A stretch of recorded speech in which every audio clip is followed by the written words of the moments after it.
Baik, bismillahirrahmanirrahim. Assalamualaikum warahmatullahi wabarakatuh.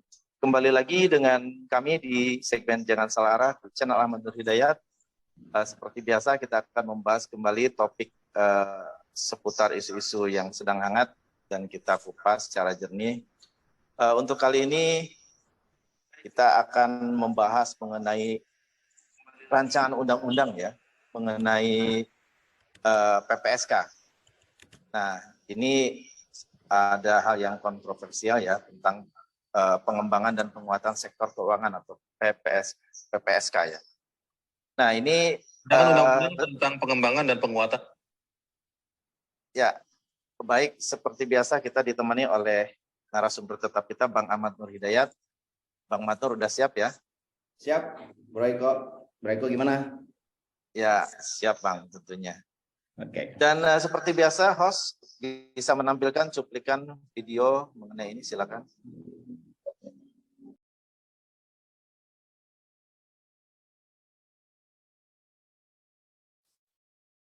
Rancangan undang-undang tentang pengembangan dan penguatan sektor keuangan atau P2SK yang tengah dibahas oleh DPR RI dinilai dapat memunculkan masalah baru, diantaranya mengancam independensi lembaga otoritas keuangan seperti Otoritas Jasa Keuangan Bank Indonesia dan Lembaga Penjaminan Simpanan.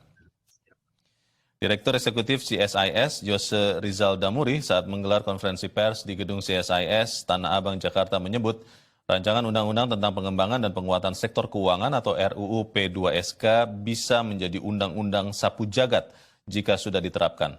Beberapa isu dari pasal yang dinilai bermasalah dalam rancangan undang-undang itu antara lain adalah kekuatan absolut KSSK atau Komite Stabilitas Sektor Keuangan dan peran sentral Menteri Keuangan. Sehingga dengan memberikan kewenangan besar kepada KSSK dalam penentu seluruh kebijakan akan semakin meneguhkan kekuatan absolut dari KSSK.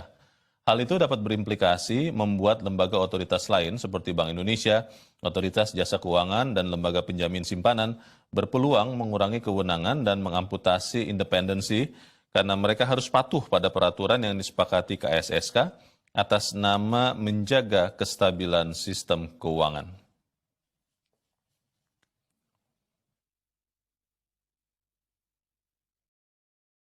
Ekstra 100% fresh milk tanpa susu.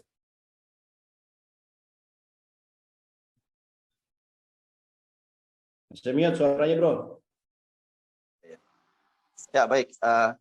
Tadi itu cuplikan mengenai rancangan undang-undang PPSK ya, dan di dalamnya juga ada yang bermasalah, ada mencantumkan tentang memberikan kewenangan kepada politisi ya untuk bisa memegang peranan ya di jajaran Dewan Gubernur BI. Nah, ini tentunya menjadi kontroversial sekali dan banyak yang mengkritisi. Kira-kira apa bahayanya, apa sih Bang? Barangkali bisa memaparkan. Silakan Bang. Ya, terima kasih Bro Eko. Suara saya terdengar ya? Jelas. Jadi BI itu sejak tahun 99 itu sudah independen. Tidak boleh diintervensi oleh pemerintah dan juga oleh DPR, parlemen, politisi gitu ya. Tetapi kita dikagetkan karena dalam rancangan undang-undang PPSK atau yang disebut dengan Omnibus Law Keuangan, itu ada satu draft yang cukup membuat kaget di kalangan analis keuangan ya, termasuk kita, bahwa jabatan gubernur BI ya itu bisa ditempatkan oleh seorang politisi. Ya. Selama ini kan BI tidak boleh ya punya afiliasi dengan partai politik ataupun punya afiliasi terhadap pemerintah. Dia jadi di kalangan profesional gitu. Tetapi baru-baru ini telah dibuat draft ya undang-undang yang mengatakan bahwa Gubernur Bank Indonesia, jabatan Gubernur Bank Indonesia itu dapat ditempatkan oleh politisi. Nah, ini kita akan bilang begini ya, Bro Eko ya, ini berbahaya. Apabila pasal ini diloloskan, berarti kita akan setback ke belakang, di mana BI menjadi instrumen alat kekuasaan. Baik kekuasaan itu politisi pemerintah ataupun kekuasaan itu politisi oposisi. Nah, Tidak boleh begitu ya. Bank sentral di negara-negara yang modern itu punya independensi yang kuat. Jadi dia memutuskan kebijakan moneternya bukan berdasarkan permintaan eksekutif ataupun permintaan legislatif, tidak. Tetapi dalam kacamatanya itu adalah kacamata kepentingan bangsa dan negara yang lebih besar. Menjaga pertumbuhan ekonomi yang berkelanjutan. Ya, itu sebenarnya ciri bank sentral yang modern. Tapi dengan adanya draft ini berarti ingin diganggu. Berarti BI, Bank Indonesia, akan dibawa ke arah kepentingan-kepentingan politik yang akan membahayakan negara dan merusak demokrasi kita. Ya. Dan kita patut mengingat ya, sejarah mencatat ya, Bank Sentral yang diseret-seret ke politik itu akan menjadi pemimpin pemerintahnya, itu pemimpin yang otoriter dan tirani.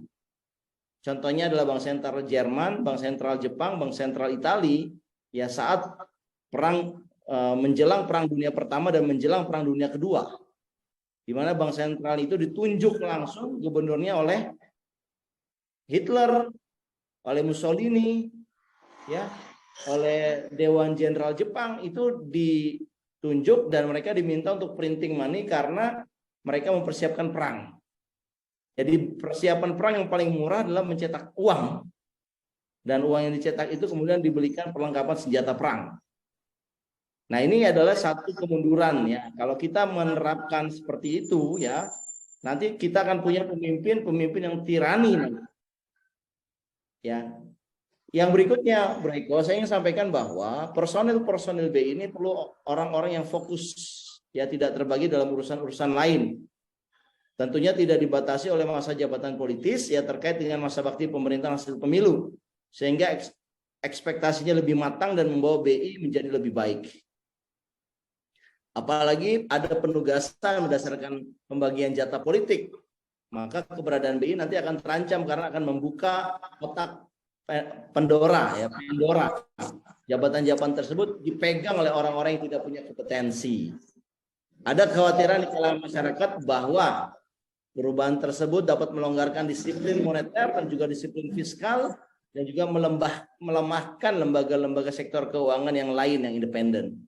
Jadi bayangkan kan kalau seandainya seseorang politisi ingin menjabat menjadi berkepentingan agar nilai tukarnya terus menguat ya karena dia pengen ekspor ya, jadi dikuasai oleh eksportir ya, politisi ini dikuasai oleh eksportir, maka BI itu intervensi menguat. Padahal dengan intervensi itu devisanya semakin tergerus, dia nggak mau mikirin gitu ya, pokoknya harus menguat. Nah itu yang akan nanti menghancurkan sistem keuangan secara keseluruhan.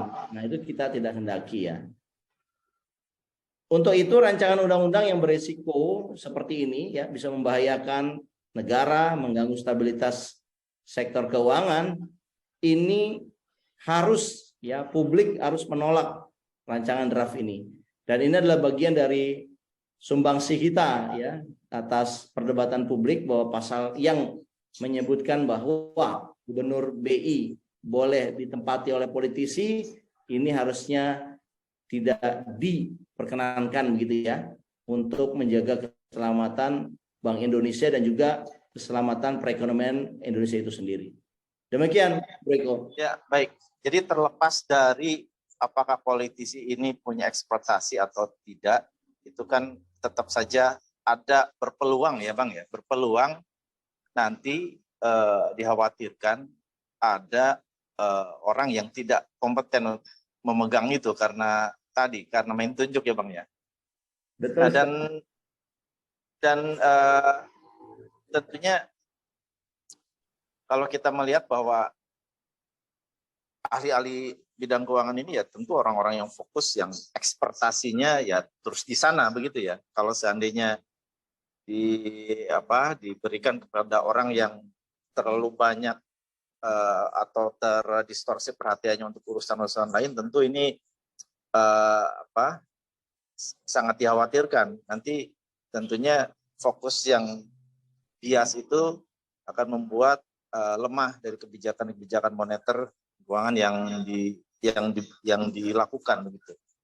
Dan menurut Bang Matur gimana nih? Walaupun ahli gitu ya, walaupun ahli gitu dari partai politik. Begini, kalau seseorang itu ahli dan dia adalah ternyata seorang yang aktif di partai, anggota partai, fungsionaris, ya, saya kira itu harus dia letakkan jabatan dulu sebagai politisinya, Bro Eko. Boleh saja, misalkan nih Bro Eko nih orang yang pandai di bidang keuangan moneter, kemudian Bro Eko masuk partai politik dan Bro Eko cukup sukses di politisinya dan juga kompetisi punya moneter, terus Bro Eko diusulkan menjadi gubernur Bank Indonesia atau Dewan Gubernur, ya boleh saja, tetapi Pak Eko harus mengundurkan diri dan kemudian menyatakan bahwa dia tidak punya afiliasi terhadap kepentingan partai politik manapun, dan dia nanti akan disumpah bahwa dia akan mementingkan kepentingan yang lebih besar dibandingkan kepentingan dirinya dan kepentingan kelompoknya. Nah, itu sih menurut saya kan dia udah mengundurkan diri dari politisi, jadi dia bukan politisi lagi. Kalau itu boleh. Nah, ini draftnya ya Bro Eko ya, mungkin bisa kelihatan mudah-mudahan ya, bahwa rancangan undang-undang PPSK ini ya, di dalam rancangannya ini tertuang dalam pasal 47C. Ya, kalau ini larangannya 47C berarti ini yang akan diamandemen. Pasal 47C Undang-Undang 23 tahun 99 di situ disebutkan bahwa anggota Dewan Gubernur BI dilarang menjadi pengurus atau anggota partai politik. Nah, sementara ada draft yang diusulkan oleh DPR, boleh politikus boleh menjadi anggota Dewan Gubernur BI. Sebenarnya begini ya, Bro Eko, ada juga aturan-aturan kelembagaan keuangan lainnya yang sebetulnya tidak boleh dicampuri oleh politikus ya, yaitu diantaranya adalah BPK. BPK itu lembaga audit, tetapi dengan direvisinya undang-undang BPK, Badan Pengawas Keuangan, sekarang isinya tuh mayoritas isi semua. Dan akhirnya apa? Pengawasan ya terhadap jalannya pemerintahan, terutama penggunaan anggaran, ini menjadi problematik. Kenapa? Kan DPR yang menyetujui anggarannya pemerintah. Nanti politisi dan kerabatnya serta jejaringnya itulah yang kemudian bisa istilahnya meloloskan satu program yang sebenarnya tidak sesuai, tidak pas pelaksanaannya dengan good governance. Ini rusak nih sebenarnya kalau menurut saya kayak lembaga BPK ini sekarang. Apalagi ya kita dengar ada kasus Formula E Anies Baswedan. Katanya KPK sedang menunggu hasil audit dari BPK. Nah, sementara BPK itu isinya politisi yang kebanyakan berseberangan dengan Anies Baswedan. Ketua BPK itu politisi PDIP. Ya. Jadi bisa aja dia dengan pendekatan audit yang profesional, tetapi audit yang sudah punya tendensi ya untuk menjatuhkan lawan politiknya. Nanti disampaikan kepada KPK dan KPK mengatakan ini kan hasil kerjanya BPK, kita yang memfollow up dari BPK saja. Lah ini kacau balau.